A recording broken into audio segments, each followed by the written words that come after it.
Hello दोस्तों, कैसे हैं आप लोग। आशा करता हूं कि अभी तक हमने सेल के बारे में बहुत कुछ जाना होगा। आज हम हाइपोटोनिक सॉल्यूशन और आइसोटोनिक सॉल्यूशन के बारे में जानेंगे। हाइपोटोनिक सॉल्यूशन, पहली बात, ये एक पैसिव प्रोसेस है।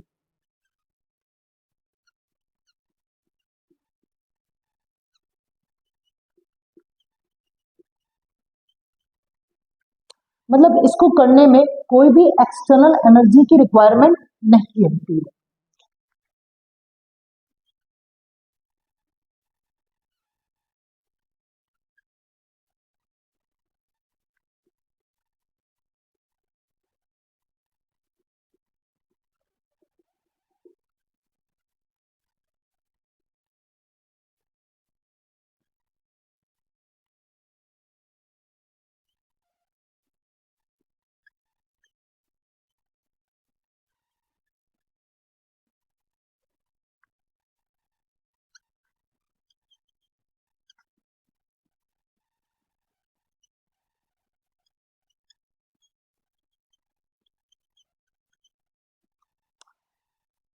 हाइपोटोनिक सॉल्यूशन में हमारी जो सेल के आउटसाइड है का मीडियम, वहां पे वाटर कॉन्सेंट्रेशन बहुत हाई होता है।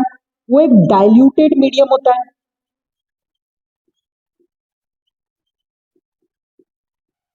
और जो सेल के इनसाइड है वहां पे वाटर कॉन्सेंट्रेशन बहुत लो होता है, जिसके कारण एक ऑस्मोटिक प्रेशर डेवलप हो जाता है।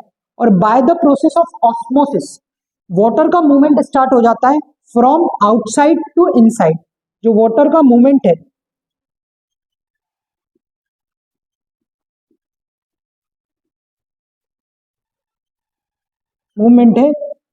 Across semi permeable membrane, inside start हो जाता है, आउटसाइड से इनसाइड स्टार्ट हो जाता है, आउटसाइड टू इनसाइड जाने लग जाता है, जिसके कारण जो हमारी सेल होती है वो स्वेलअप हो जाती है। और इस टाइप के सॉल्यूशन को हम हाइपोटोनिक सॉल्यूशन बोलते हैं। आपने देखा होगा कि आप रात को जब पानी, एक कटोरी में पानी डाल के किशमिश को भिगोते हैं तो उस सुबह तक वो किशमिश फूल जाता है। ये परफेक्ट एग्जांपल है हाइपोटोनिक सॉल्यूशन का हमारी रियल लाइफ में। अब हम हमारे दूसरे सॉल्यूशन की तरफ बढ़ते हैं, इसको हम बोलते हैं हाइपरटोनिक सॉल्यूशन। हाइपरटोनिक सॉल्यूशन जो होता है वो भी एक पैसिव प्रोसेस है। इसको भी कोई भी एक्सटर्नल एनर्जी नहीं रिक्वायर होती है। दूसरा,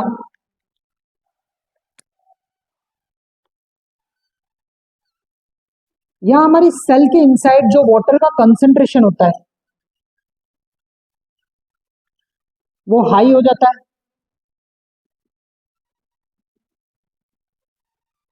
और बाहर जो वाटर का कंसंट्रेशन है वो लो होता है। अंदर हाई है, बाहर लो है, जिसके कारण एक ऑस्मोटिक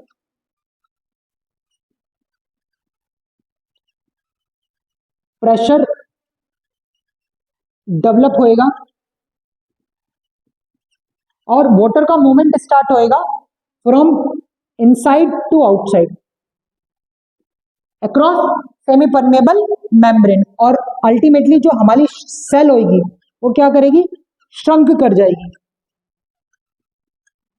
और इस टाइप के सॉल्यूशन को हम हाइपरटोनिक सॉल्यूशन कहते हैं। अपना तीसरा आता है जिसको हम बोलते हैं आइसोटोनिक सॉल्यूशन। यहां पे जो वाटर का कंसंट्रेशन है इनसाइड सेल वो बराबर होता है water concentration outside cell. So यहां पे there is no movement of water across SPM semi permeable membrane यहाँ पे कोई भी मूवमेंट नहीं होता है वाटर का इनसाइड आउटसाइड, क्योंकि दोनों का जो बाहर वाटर का कॉन्सेंट्रेशन है और जो अंदर वाटर का कॉन्सेंट्रेशन है वो दोनों ही बराबर होता है, जिसके कारण कोई भी मूवमेंट नहीं होता वाटर का। और इस टाइप के सॉल्यूशन को हम आइसोटोनिक सॉल्यूशन कहते हैं। तो हमने जाना हाइपोटोनिक सॉल्यूशन के बारे में, हाइपरटोनिक सॉल्यूशन के बारे में और आइसोटोनिक सॉल्यूशन के बारे में। अब थोड़ा और जानते हैं, क्या कोई ऐसी एक्टिव प्रोसेस है जिसके जरिए सेल मेम्ब्रेन के अक्रॉस चीजों का ट्रांसफर होता है? तो हाँ, दो ऐसी एक्टिव प्रोसेस हैं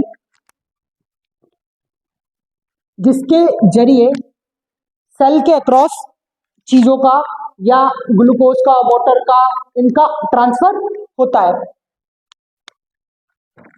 पहली प्रोसेस आती है जिसको बोलते हैं एंडोसाइटोसिस।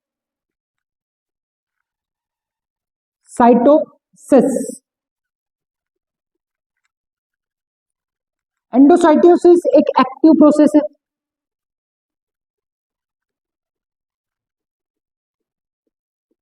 मतलब इसको एक एनर्जी की रिक्वायरमेंट रहती है। इसको समझने के लिए हम अमीबा पे चलते हैं।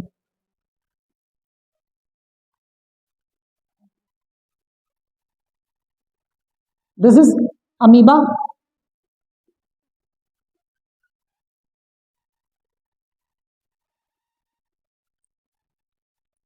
इसने एक फूड पार्टिकल देखा।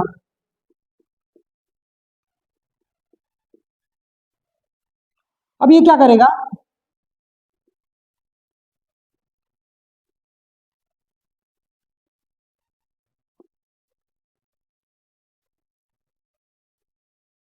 ये एक फूड पार्टिकल को पाने के लिए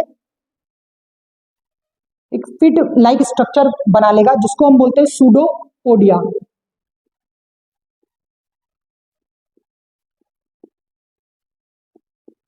इसी को बोला जाता है फॉल्स फिट। और ये इसको इनग्लफ कर लेगा। इसी प्रोसेस को बोलते हैं एंडोसाइटोसिस। लेकिन इस प्रोसेस को होने के लिए अमीबा को एक एक्सटर्नल एनर्जी लगानी पड़ी, जिसके कारण उसको फिट बनाना पड़ा, सूडोपोडिया बनाना पड़ा। और इस प्रोसेस को बोलते हैं एंडोसाइटोसिस। ये भी दो टाइप में होती है, एक होता है फैगोसाइटोसिस और दूसरा होता है पिनोसाइटोसिस। जब हम सॉलिड मटेरियल को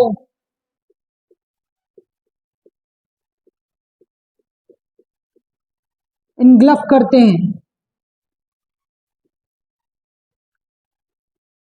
सेल मेम्ब्रेन के अक्रॉस, तो उसे हम बोलते हैं फैगोसाइटोसिस। और इस प्रोसेस को बोला जाता है सेल ईटिंग। दूसरा है पिनोसाइटोसिस। यहां हम अगर लिक्विड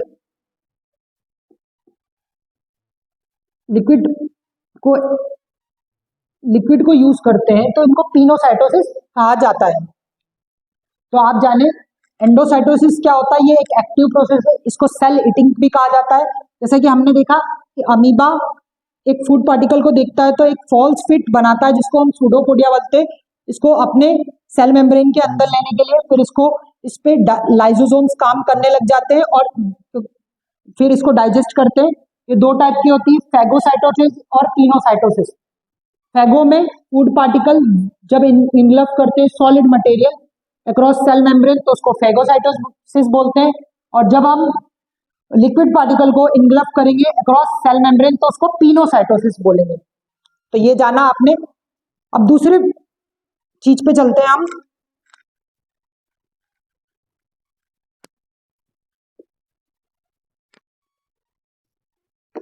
जिसको बोलते हैं एक्सोसाइटोसिस। इसको कहा जाता है सेल वोमेटिंग। ये एक एक्टिव प्रोसेस है।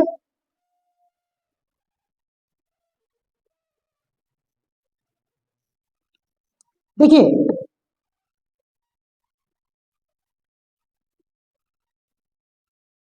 जब ये फूड पार्टिकल अंदर गया तो इस पे लाइसोसोम्स ने, डाइजेस्टिव एंजाइम्स ने काम करना स्टार्ट कर दिया। ये डाइजेस्टिव एंजाइम ने इस पे काम करना स्टार्ट कर दिया। इसको डाइजेस्ट किया तो कुछ वेस्ट मटेरियल निकलेगा। उस वेस्ट मटेरियल को निकालने के लिए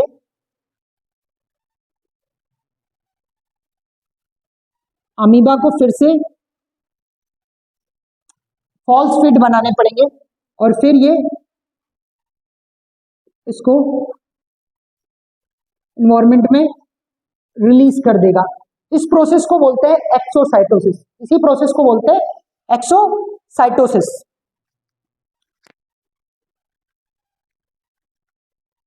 आई होप आपने आज बहुत कुछ जाना होगा सेल के बारे में। एंडोसाइटोसिस, एक्सोसाइटोसिस एक्टिव प्रोसेस होती है, hypertonic solution, isotonic solution, hypotonic solution. आशा करता हूं कि आप हमारे साथ इस जर्नी में जुड़े रहेंगे। प्लीज चैनल को लाइक करिए, शेयर करिए, सब्सक्राइब करिए। Thank you very much.